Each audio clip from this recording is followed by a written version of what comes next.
Bonjour à tous.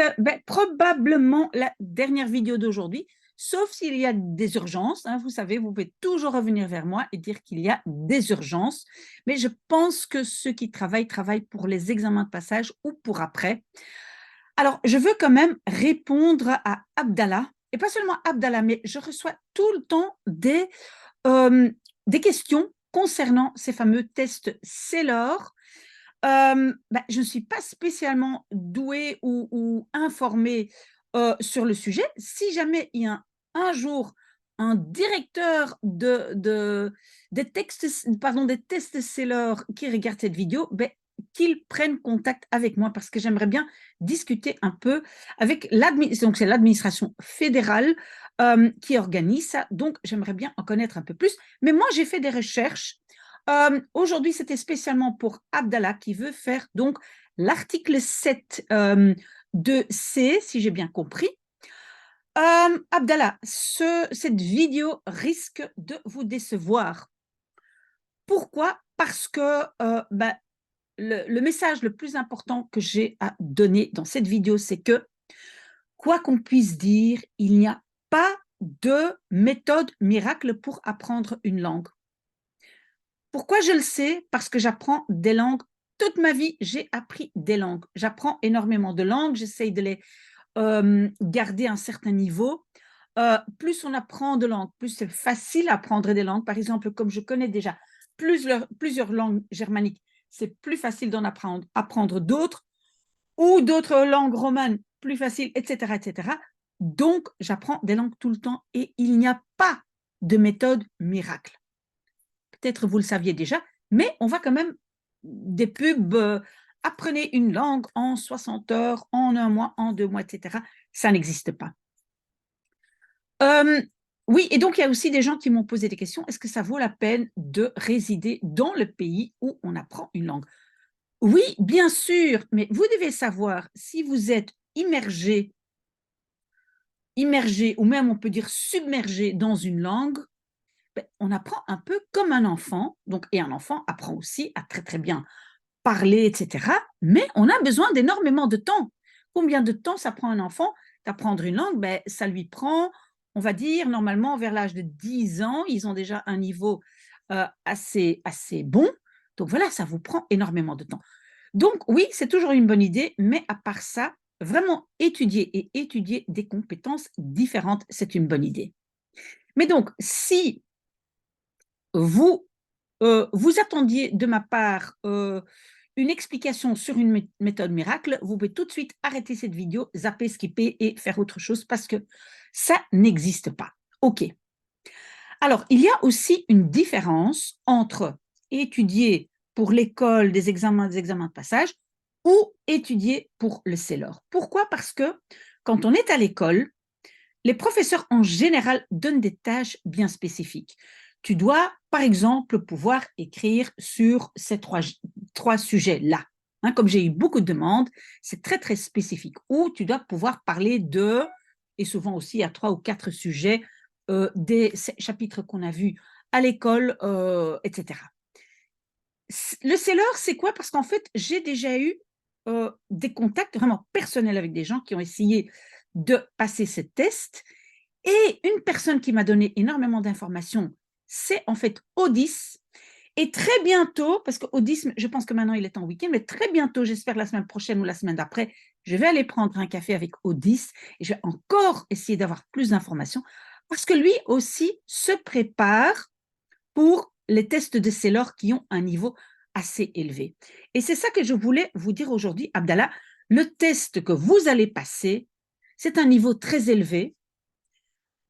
En fait, il n'y a pas des tâches très, très spécifiques. On doit avoir un bon niveau général. C'est ça un peu le problème. On doit être bon un peu dans des situations qui nous entourent. Et je pense pour l'oral à la fin, parce qu'on va regarder ici, donc on explique tout ce qu'on doit faire, écouter, écrire, etc. Mais pour la tâche orale, donc il y a 2 éléments, voilà, je l'ai ici. Il y a donc une présentation, ça, à la limite, ce n'est pas le plus difficile, parce qu'on ne va pas m'interrompre, on ne va pas me poser des questions et je peux un peu parler et préparer.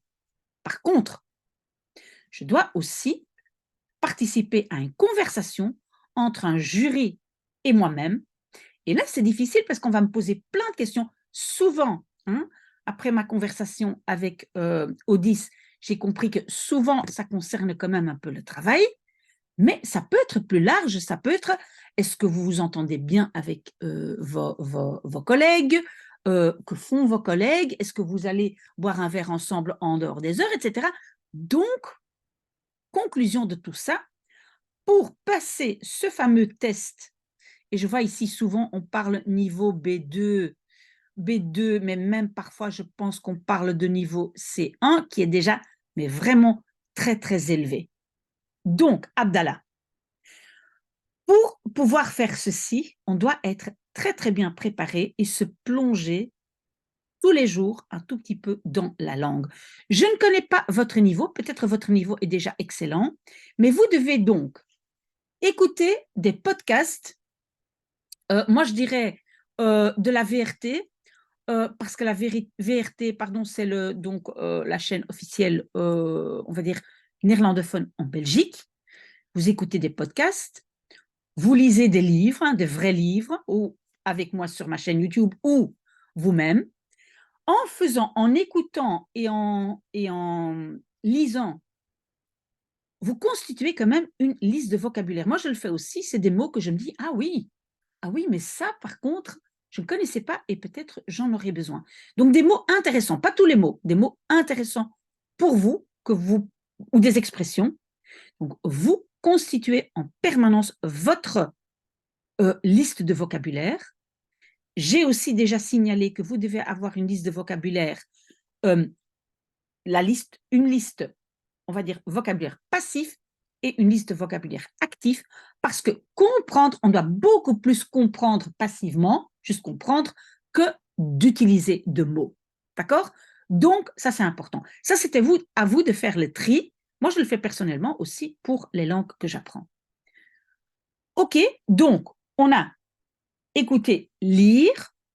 Alors, vous devez aussi écrire, je pense écrire, et on va tout de suite regarder pour écrire.